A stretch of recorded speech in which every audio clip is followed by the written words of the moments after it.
Watch this video with our virtual reality glasses for smartphone.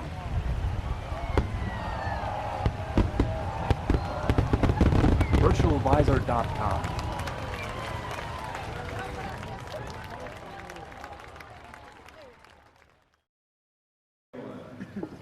Good morning.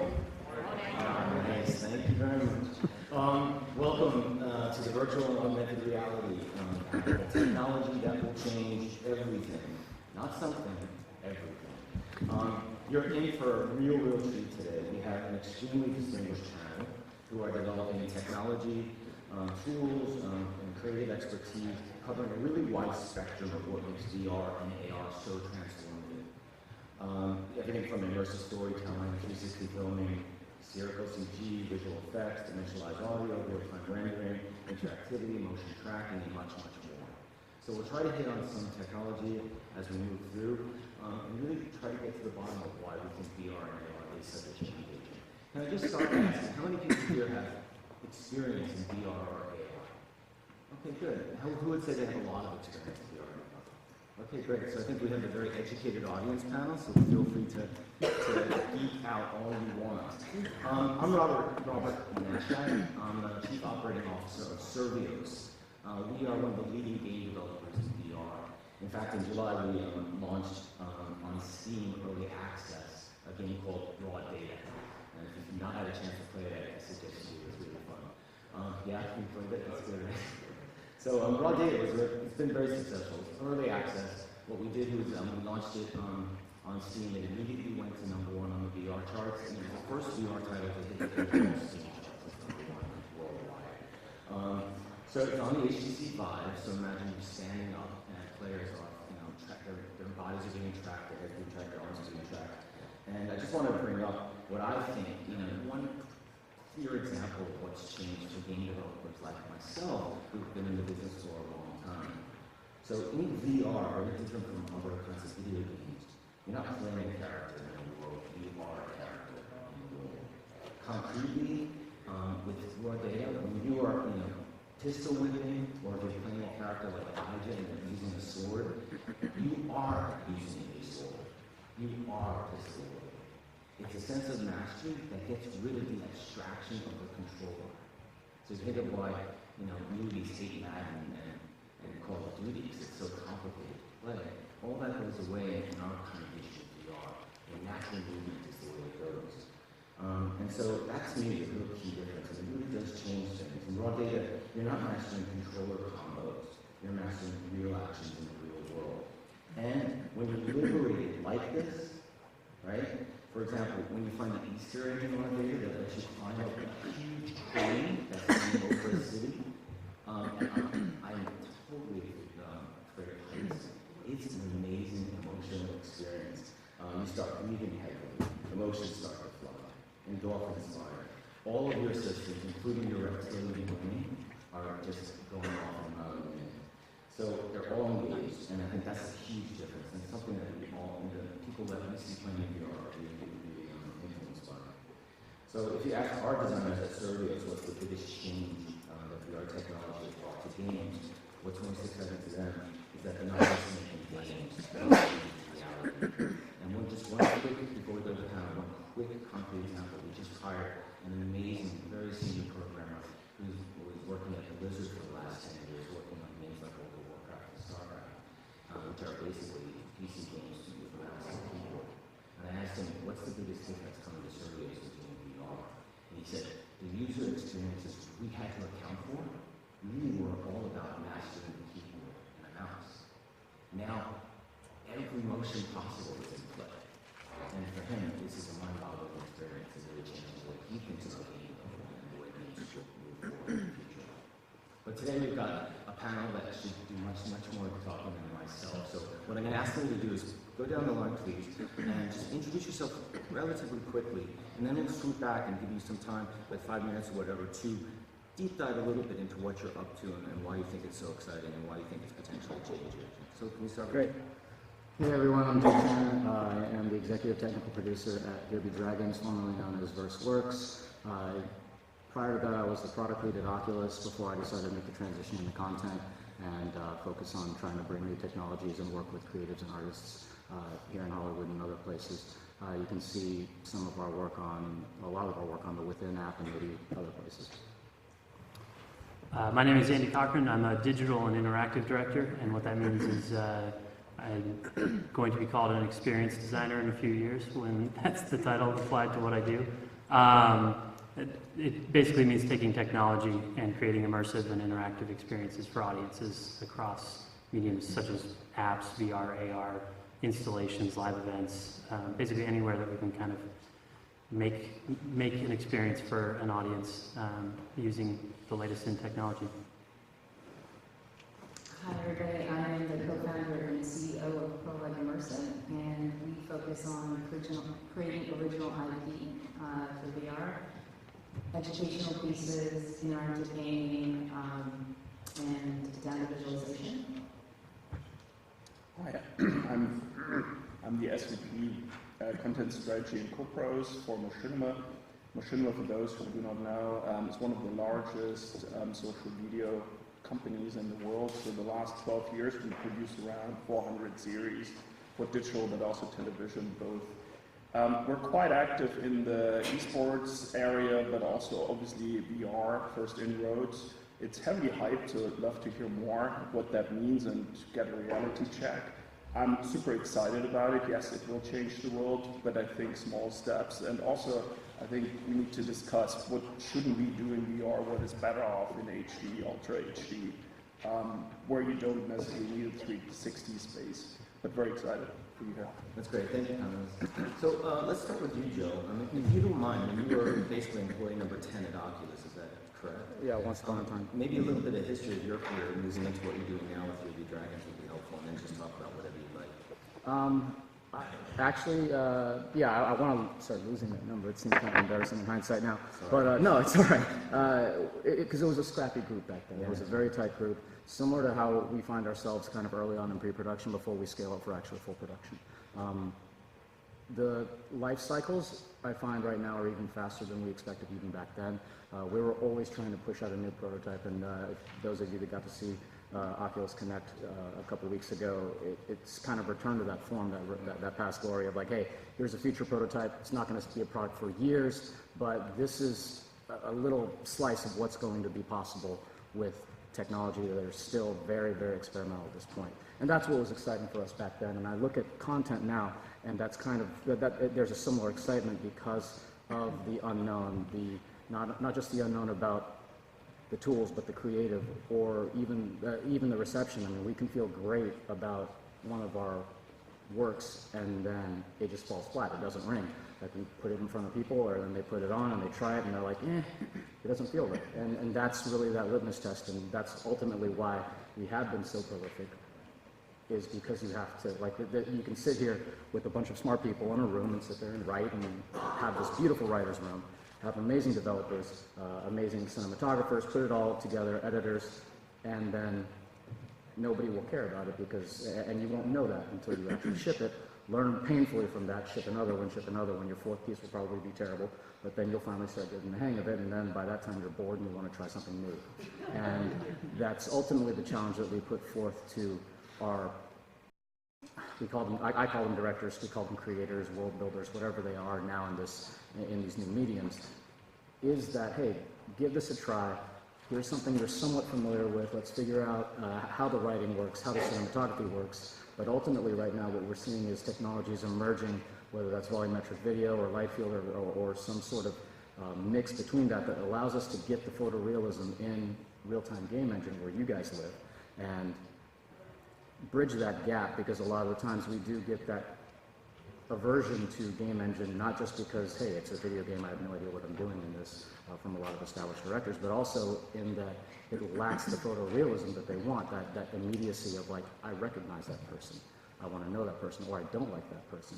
And just the caricature, or the characterization of a non-realistic person is one of the challenges that have kind of kept us out of real time, but we're starting to see that around the corner, unless you want to be abstracted in your art style. So that's really what I'm excited about, again, and kind of reflecting back upon my history at Oculus, where game engine was VR. I mean, 360 video is kind of this test bed, and it's not going anywhere.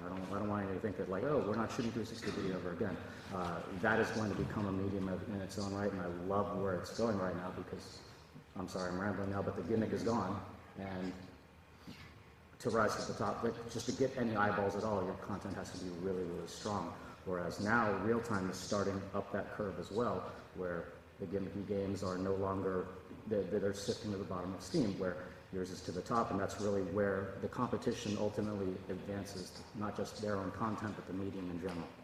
That's great. Which of your projects are you most proud of to date? Oh, it's funny, like you look back and like, we've been around for 2 years, we probably put out about, I think we're over 70 pieces now, so like it's hard to look back and like say, oh, how did we do 2 or 3 pieces a month? But we ended up doing that, and looking back 2 years ago, I still think Plaza Procedure, as crude and primitive as it was the first live action thing we ever shot and produced.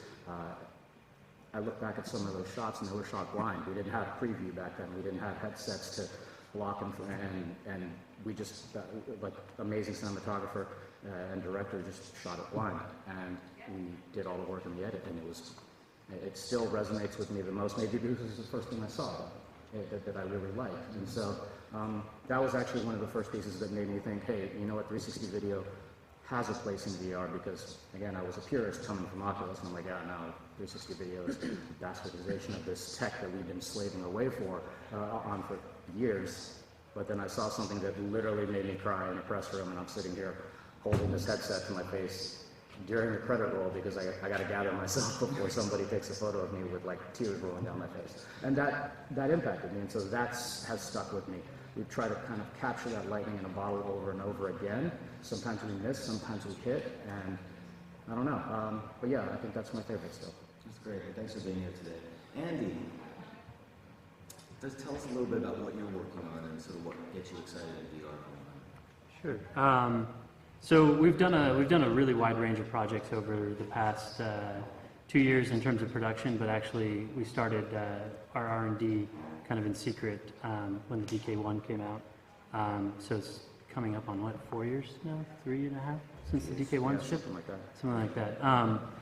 We took a slightly different approach to a lot of folks, which was we had a mandate, which was essentially we're already creating content sort of at the top of the game in terms of commercials, music videos, feature films. We just finished Pacific Rim. We did the first 2 minutes of that film. And so when VR when we were first trying out the Oculus and going, oh, I think we can actually do this. Like we can do live action in this. We can do CG in this. We can do the things we do in this. There's always been a mandate from the top, which is, we're not going to put something out that's low quality just because it's new. So we'll do this if we can do this at the same level of quality. And so we basically had to spend 2 years before we could go out to clients and say, hey, we can do this. So in terms of the experiences we've done, there's a really wide variety. We did a virtual tour for Google.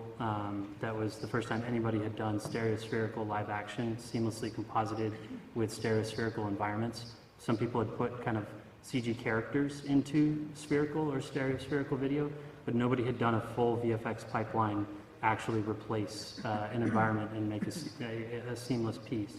That was also interactive. You could kind of choose where you wanted to go within this space.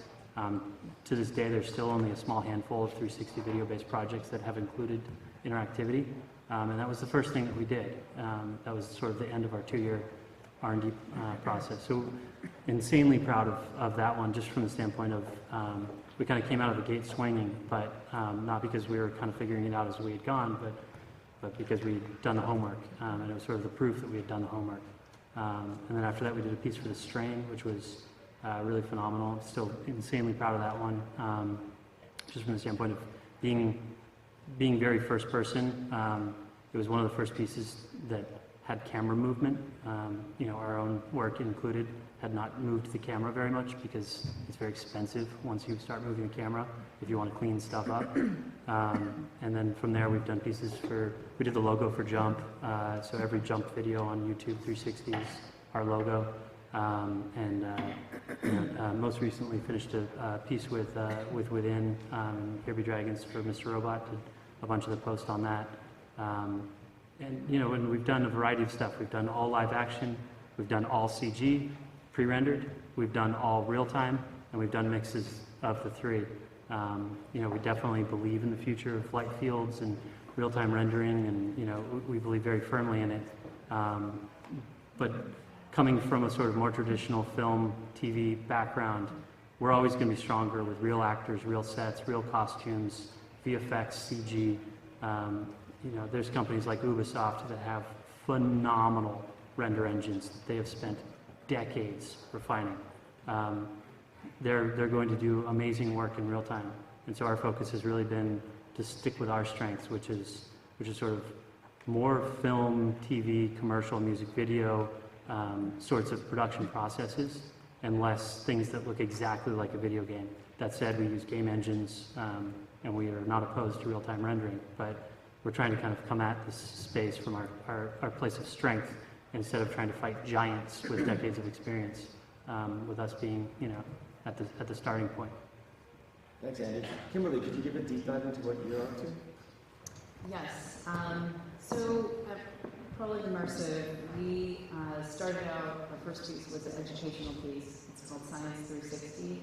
It takes you through Einstein's theory of relativity, which is kind of a complicated subject to explain to someone or for someone to read about. So we wanted to create this experience where people can put the headset on and actually go through Einstein's theory of relativity.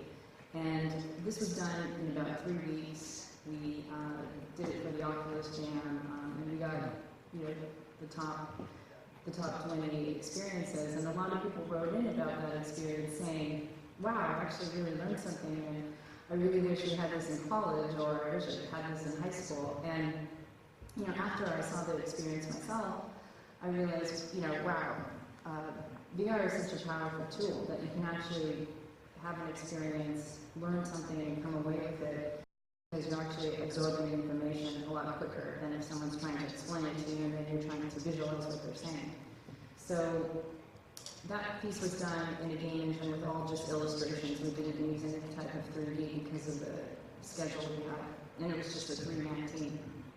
And after that, we jumped into something that we've never done before, which is a stop motion animated 360 3D printed film, and it's called Memos from Hell. And all of these characters, my partner Kyle Cooper designed, are about a foot tall, and they were all 3D printed and hand painted, and so we wrote the script about the story, and it was referenced from C.S. Lewis's book, The Screwtape Letters, which is about these demons, and their goal is to obviously, you know, get our souls. So it's this senior demon talking to a junior tempter on, you know, his, you know, how he's going to capture a soul, which he calls the demons a patient.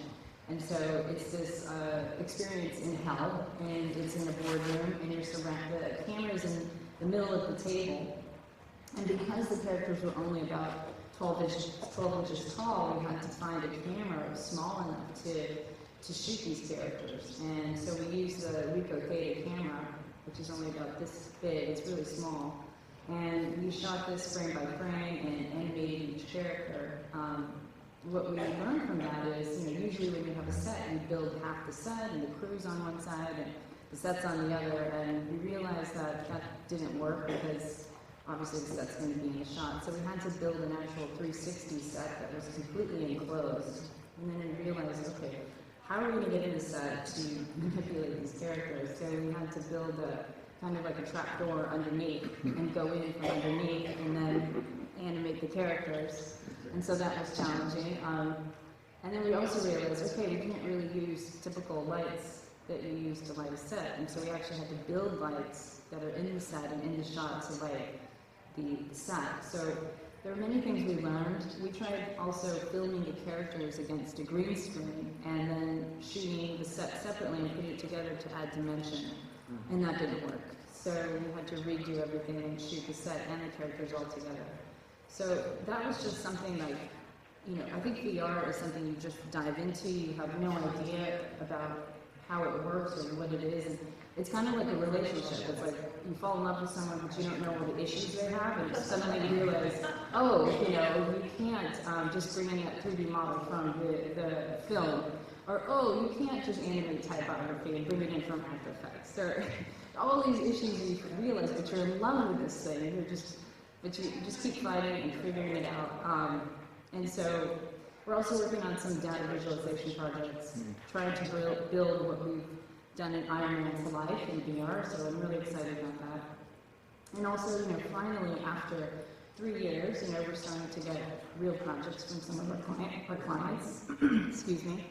We recently just helped TNT show Major Crimes, help them with their VR series by helping them put together the footage from the Kodak camera, the 360 Kodak camera, to the Ozo camera, and stitching it, color correcting it, compositing it, adding effects and spatial audio.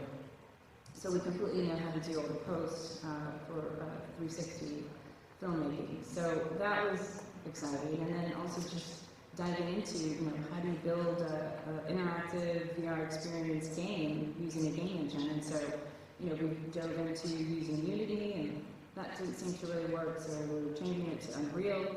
And I think, you know, trying things in game engines. Certain projects require certain game engines. So if you want something more data and interactive, I'd say use the Unity game engine. If you want something to look really, you know, have nice lighting and textures, I'd say use the Unreal Engine. I think, you know, like you talked about, you know, we come from a VFX film background, and it's really difficult to get our work that we do in film and visual effects to look as good in VR. It's one of our struggles, and it's a very frustrating struggle that we go through every day. And is that because you're trying to hit 90 frames per second? I mean, that's one of the reasons, but it's just really difficult to come away without having to have your project look like it's built in a game engine. It's really difficult. Yeah. So. It's also the audience is looking at your work 400% zoomed in, able to see single pixel discrepancies or stereo disparities. So, you know, especially on a mobile device, 4K stereo at 30 or maybe if you're lucky 60 frames per second is nowhere near enough. Lay people can see matte lines. Lay people can see, you know, incorrect stereo. That's not true on the big screen. That's not true on TV. So the work is undergoing a level of scrutiny that is unfair. Yeah. It doesn't have to meet that level of quality on a freaking big screen. Right. You know, like a $500 million tentpole has less pixel peeping than a VR experience on a cell phone. And you think about games, you know, in a normal video game, you come across a gun, do animations associated with that gun, and that's about it, you're shooting. In VR, people pick the gun up, they look at it, they toy with it, they flip it around, they do all sorts of stuff, all of which requires a level of detail that really impacts your team having to optimize every single asset, every single thing they do. So I love that. I love your point, Kimberly, about also, you know, the R&D aspect of what we're all doing. Yeah. Like my team, we totally had to struggle with how much collision detection do you do in a room, for example? Do we actually prevent people from walking through walls? It's never nice to prevent people from doing stuff. But we realized it's a real environment. People don't walk through walls in a real environment, so they won't walk through our walls. We don't have to worry too much about it. So for all that kind of learning that we're all doing. Let's turn to your group.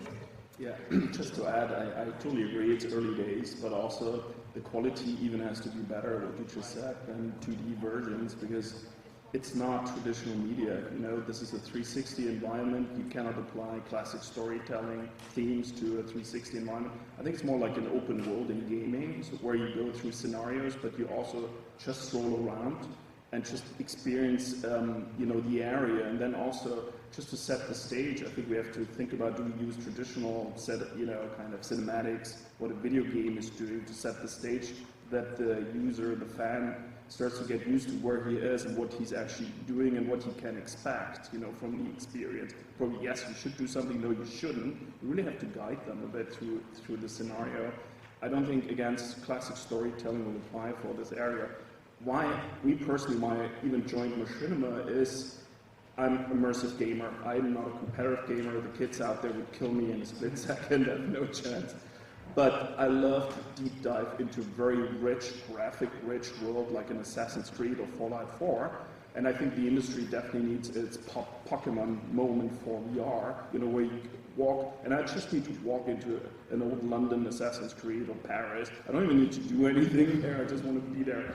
But we're not there yet from exactly what do you do then in this space, but I think we're very close to it. So Machinima, yes, we also build a VR studio. We do a lot of Let's Play videos, so from single player, multiplayer. What excites me a lot is seeing now the influencer. Machinima is also an MCN, so we have a lot of influencers, around 20,000. To see them now in the space, in their game, seeing them in Minecraft, where they're very passionate about it, but also seeing them goofing around because they're not used to being in their environment. This is brilliant. That's why I'm so passionate about VR. It's not frozen in time cinematic, it's you're there. And I just on Friday with Iram, who sits here in the audience, we saw Star Wars, and seeing the Millennium Falcon landing next to you, it's just breathtaking, it's epic. And you feel you don't get the wind and all that and the dust in your eyes, but still you feel different, and that's what I love with VR. But all that said, I think it's still a small step to really go there, but good news, I think we're very close. That's great. Thank you for bringing up storytelling, because that's where I wanted to go next. So let's think about change and what VR and AR could do. You know, what kind of change is it actually bringing on the horizon, either from a technology standpoint or whatever you'd like to talk about. And Andy, if you don't mind, I'll start with you, because I read somewhere that you gave a speech where you started by saying, storytelling is dead. In VR. Perhaps you could elaborate. Yeah, absolutely. It's actually the word telling that's dead. Story is not dead, but telling is dead in this medium.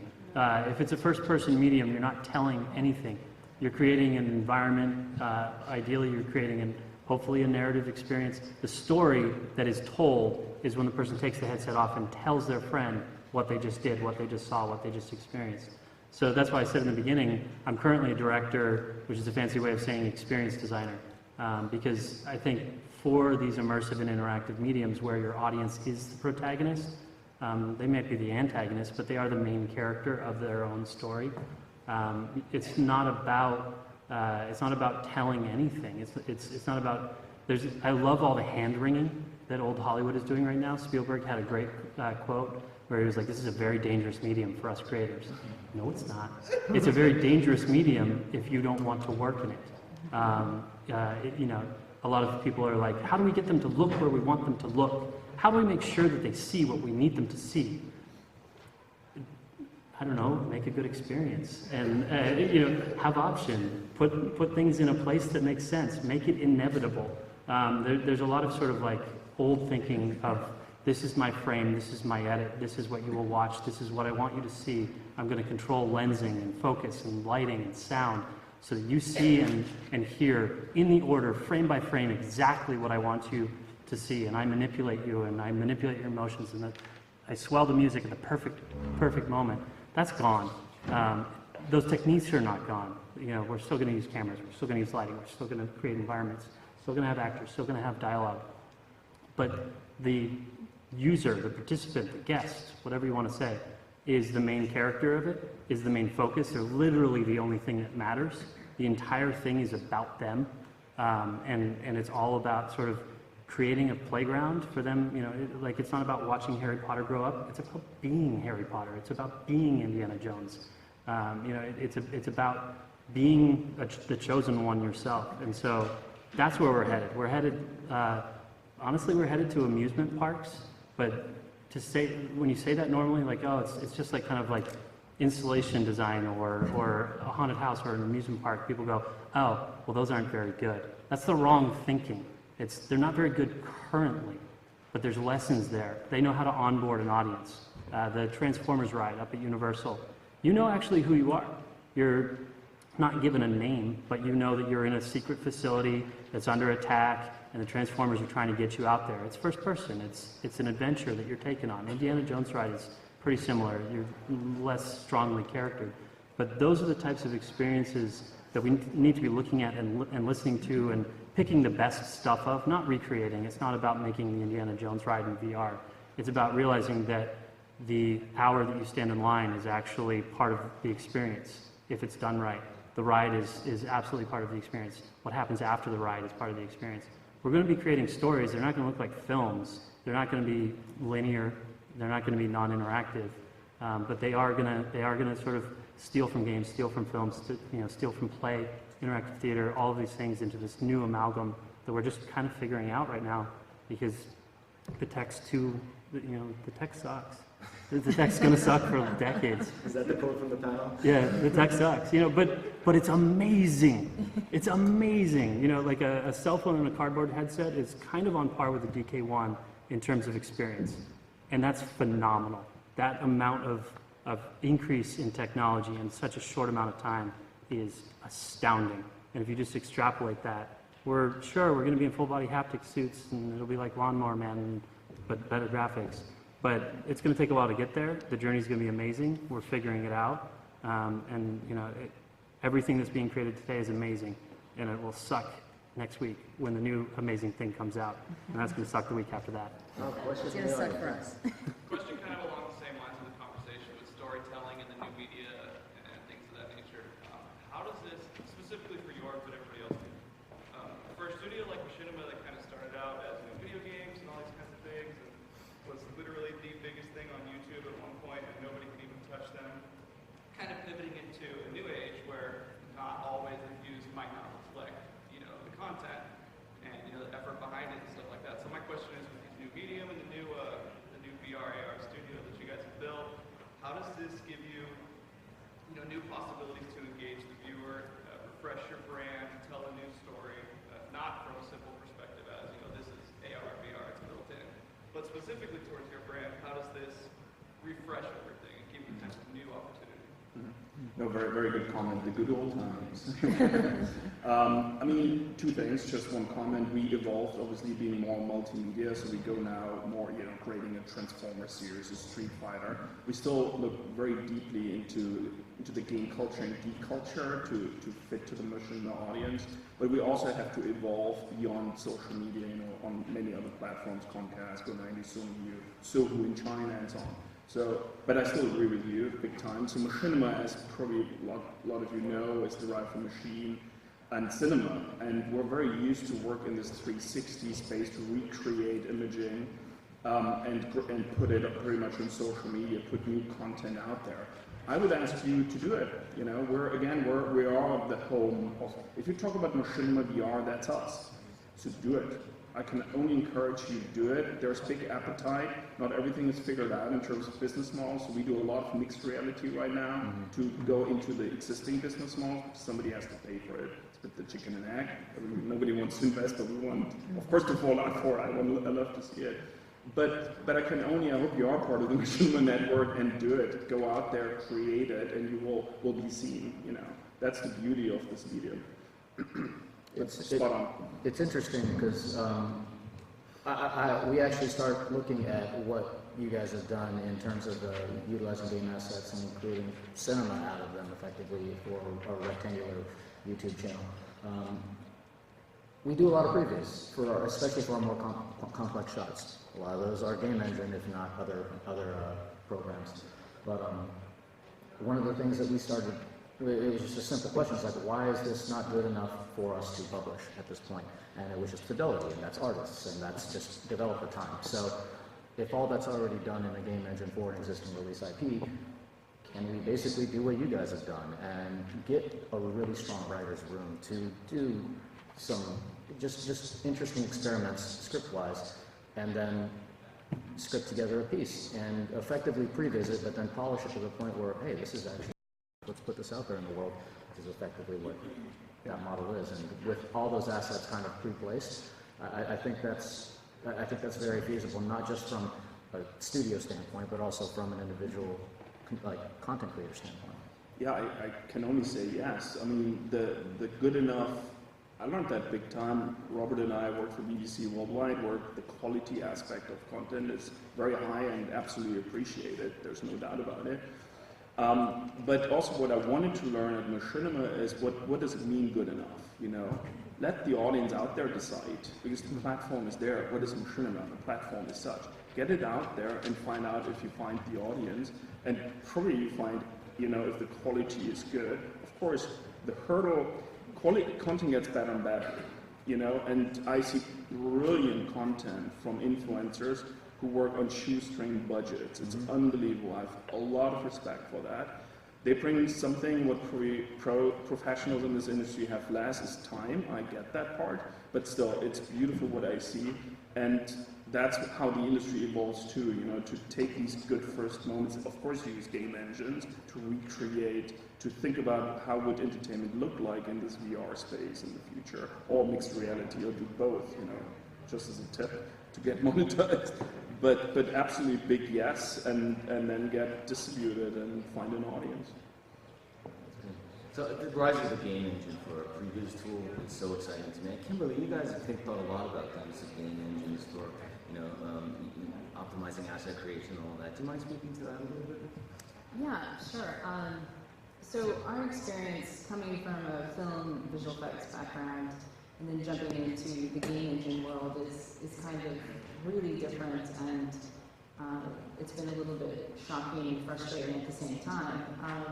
You know, some of the things that we've come up with, you know, walls are just, you know, why can't we bring some of the assets that we have from our film projects into the game engines just like that? And you can't, because they're built with just, you know, all these millions of polygons, and you have to, you know, you have to just have it VR friendly. So we have to take 3D assets and make them VR friendly, which is another step in the process.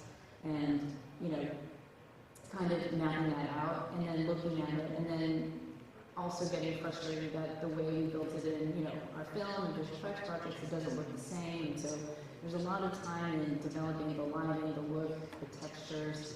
And then you have to deal with the frame rate, because, you know, obviously you don't want to make people sick, and you can have this beautiful scene, but if it's not running at the right frame rate, then you're going to have all these people, you know, vomiting when you're watching your VR piece.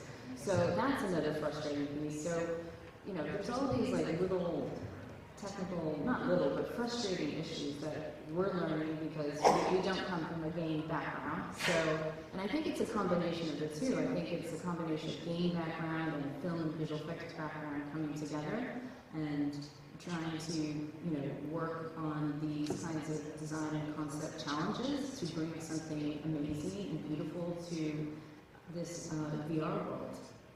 Super excited to see that you brought on as an advisor today of Machinima. Yes, How's yes, that's amazing. So yeah, yesterday we went to Valve together and checked out some great things happening there, and we're really excited about Hideo being our advisor. And that's the other thing, is that, so Hideo is our advisor, which makes the quality of our work even that much. The bar is now higher. Let's just put it that way. So it's not like we just can make something and put it out there. We've really got to make it right, make it look good, make it function right, and so we are just, you know, just scrutinizing everything we do, and which makes it more challenging. Absolutely. So, my favorite moment at BBC was when we integrated Top Gear, the racing show, into Microsoft's Forza racing game, and they recreated the Top Gear camera angles from the TV show. And my favorite moment was showing the executives at BBC the TV show side by side with the game, and they could not tell which was which. And we're still not there yet in VR, but that's like the holy grail for me, right? I know, like, some of you are interested, like I loved it, you mentioned science thing. I'm interested in simulations. I just went down to CXC, and I think it's El Segundo, and they do big boy toys. They basically kit out the cockpits of cars, and then they lots of haptic feedback. You put on an Oculus, and all of a sudden you're on a racetrack racing, and it is has anyone done it? Heart pounding, right? Scary as hell. Awesome. And I know some of you have been involved in that and thought about simulations. I'm just wondering if you could speak to that. Maybe we could start. Yeah, actually I was leading a lot of the non-gaming developer relations at Oculus back then, which included at the time entertainment and then simulation, whether that's military or other aspects of sport, where simulation, like for instance motorsports, a lot of the F1 simulator teams, and then also beyond simulations and flight simulators for the military and then ground troop simulators, but then beyond that, reaching out back into education, and like those are areas that that are outside, I guess, the purview of what we think about as the booming entertainment trend for VR, but they're perfectly valid verticals that are of varying depth. I mean, you can probably own the simulator market and still just be, what, 100,000 out there in the world. But looking at things like education, I'm just like stunned that that is just now picking up, because that was, in my head, the third vertical that was going to take off after gaming and entertainment would be education, because the confluence of it and the everyday use of it and the lifelong use of it is just massive in terms of actual touches of content. So I'm really excited that you guys are working on stuff like that. I'm excited about that. I come from education technology back in the day. But going back into simulators, and I think this also kind of alludes to something Andy mentioned, is one of the design philosophies that we always looked at in anything when we were working on the actual physical hardware was this concept of 0 seconds to fun, which was very pertinent to gaming, kind of less pertinent in other areas, but this frictionless interface to the virtual world, which is absolutely critical if we're going to get any adoption. And friction is also dollars, like the friction of my wallet when I spend thousands of dollars on this system, right? So trying to get as high a quality experience to as many people as possible without them having to suit up and put on these insane gloves, and even something as simple as headphones. Like that was something that we're like, okay, this is a pain in the ass to try to put on headphones blind and Scrabble for them on my table. So how do we kind of use that friction? And I think that's absolutely critical, because for simulation to filter into games, and we're seeing that some of the best games out there right now are things like flight simulators or space simulators or racing simulators, because it is kind of that low-hanging fruit. It is that obvious choice of, if I'm in VR, I want to be first person. If I'm first person, I want to do this thing. I would challenge everybody here, because we challenge ourselves with this all the time. And I think there was a mention of this earlier. It's like, why are we doing this in VR? And is it, are we trying to be obvious? I mean, I kind of hate that, in fact. I look at scripts. We look at scripts all the time, and a lot of them, they're just really, really freaking obvious. Like, oh, I want to be first person. I want to do this superhero thing. And I'm like, no, you don't. Like, I don't. I mean, you're trying to preach to me like I want to be Batman or Superman. Maybe I don't some days. Maybe I want to sit back and watch a master storyteller. And this is where I'll argue with Andy on this. There are master storytellers out there. Storytelling, I think, is different. I don't think it is gone. I think that the margin for error is definitely tighter now, and you have to kind of accept that the audience will miss parts of your story, and you have to construct parallel stories or a variety of stories that all make sense cohesively somehow if the audience decides to go AWOL and go check out a wagon cart over in the corner. That is the fundamental challenge that makes this the dangerous medium or the challenging medium for traditional filmmakers. Some of them are not willing to let go of that baggage. We see it every day. Even people that think that like, oh, VR is awesome. I'm going to go jump into it. I'm going to make my, I'm going to shift the gears all the way into VR. And then they come to us with very, very traditional ideas. And a lot of times we just have to show them that that doesn't work. And then they rethink it. You have to kind of go through that pain process a lot of times, especially with someone that has, sometimes it's baggage, sometimes it's just a lot of experience making beautiful things in a rectangle in order to get them thinking about the problems in a different way and thinking about new problems, and then thinking about things like third person. We landed on third person, not because we wanted to. Everybody's dream is that first person, like their initial thought is that first person. We're seeing it in games now. Like everybody's like, oh, let's go play Call of Duty in VR. No, like a year later, we've had this discussion since like 2012, 2013. It takes a while for even very, very smart people at very, very established game studios to let go of that initial predilection towards what they've been doing or what they've been dreaming about since they were a kid watching the holodeck. Mm-hmm. Now there are lots of obvious options. There's lots of not so obvious options, and the only way you get to those not so obvious options, which is where I really think the Pokemon or the killer app or whatever for VR or AR is going to come from, is by taking some of those obvious steps, some of those not obvious steps, because only then can you see there from where you're standing. From here, we don't even know what it is yet. Let me just jump on one thing there. I think simulations are We need a Ferrari. We need a reason. Why on earth would you buy a $2,000 gaming PC that you're only going to use for VR? Dedicate your living room, your basement, your rec room to this massive room scale thing. The reason you're going to do those things, and that will drive demand, and now we've got a user base, and now we can monetize and have those conversations, is if you go to the Void, or you go to an arcade, or you go to the mall, and they've got this, like, they've got the haptics, they've got the gloves, they've got the, they've got all the things that make no sense at a mass consumer level. IMAX is just about to open their first, VR theater experience in the UK. I believe really strongly in those things, not as the only future, but as the sort of the thing that makes you want to run out and go get your own.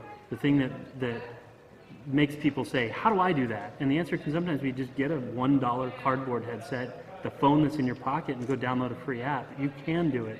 But to get people... Is that quality enough? Absolutely, everything's quality enough. I've had very moving experiences with very on paper shitty, headsets, and it's all about content. You can tell a story with a piece of paper. You can tell a story with your voice. You can move people. We're not like sort of everyone just needs to hit pause and wait a decade until this stuff doesn't suck, and then we can do good things. We can do great things today. We could do things 4 years ago, but the big installations, the big motion simulators, the vibrating chairs, the South by Southwest installations, they're a critical piece of the overall ecosystem from the standpoint of they create an impossible to recreate in your home experience. An amazing PC, a motion chair, best headset ever, attendants to tell you what's going on, to make sure that you're pointed in the right direction. All the things that you're making raw data right now. I guarantee you there's things you wish you could do, but you have to go a little more generic. You can't make assumptions that everyone's going to understand this. Everyone's going to have both controllers turned on. Everybody's going to have their room properly calibrated, know how to teleport. We get to the point where we can start making those assumptions when there's enough demand and enough volume, and we get to there by showing people how amazing it could be. And kind of the best way to do that is to target 1,000 people over 3 days with like a really good installation. I'm not saying that's all we should do, but I'm saying they're very important. I believe in them really strongly. Well, there's a lot of activity in that sector.